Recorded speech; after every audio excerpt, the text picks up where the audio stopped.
Retour en Europe et 4e rendez-vous de la saison pour le MotoGP qui seront ce week-end sur le circuit de Jerez en Nieto. Le Grand Prix d'Espagne est incontournable depuis 37 ans en catégorie reine, alors un nouvel épisode des Essentiels l'est tout autant.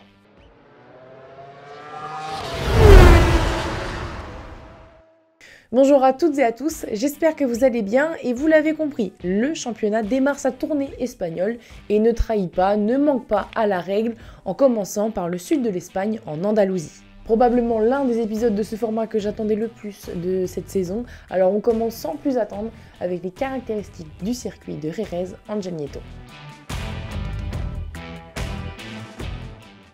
Situé dans le nord-est de Jerez de la Frontera, ville dont la beauté fait aussi le charme de cette planche espagnole, le circuit mesure 4 km 423 mètres et c'est un tracé qui tourne majoritairement à droite puisque sur les 13 virages, 8 sont des droits et donc le reste tourne à gauche, donc 5 au total.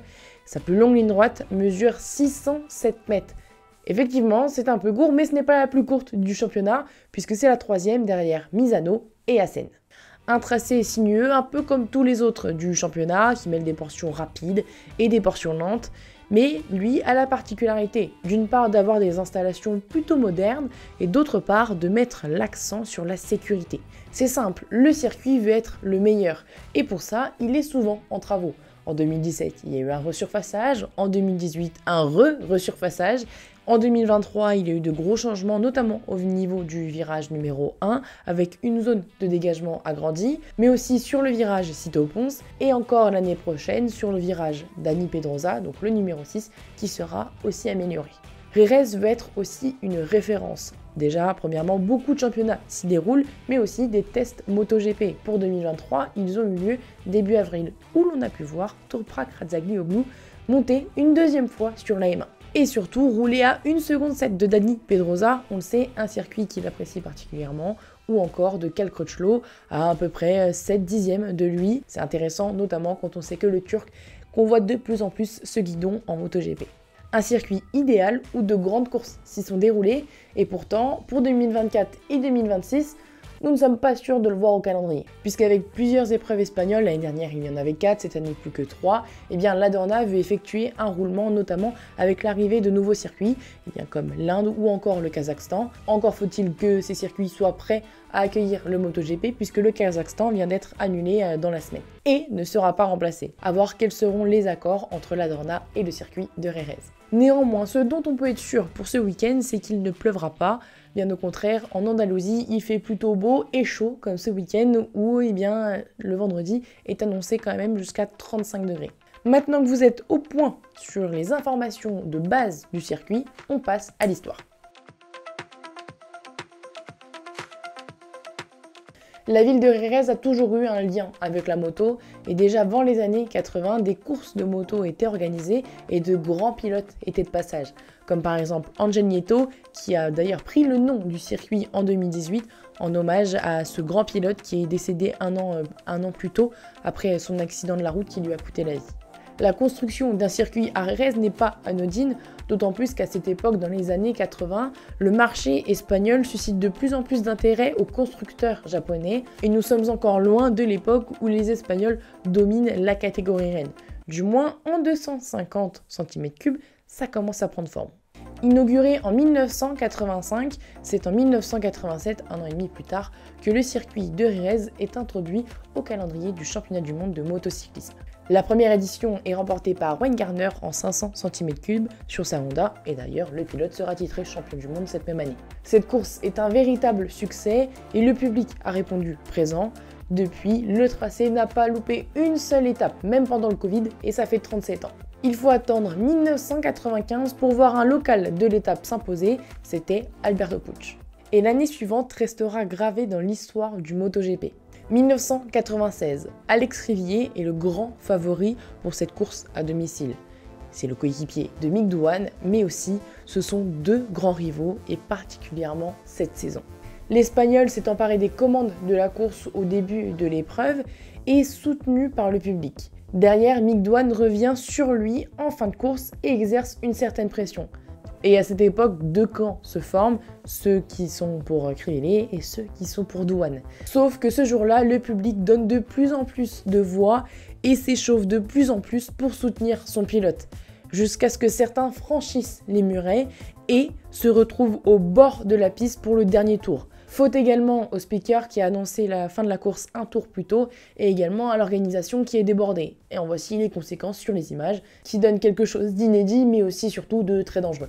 Si Krivellé réussit tant bien que mal à gérer la situation avec Douane qui est dans sa roue et le public qui lui crie dessus au bord de la piste, il est victime d'un violent high side dans l'ultime virage. Fin du bal.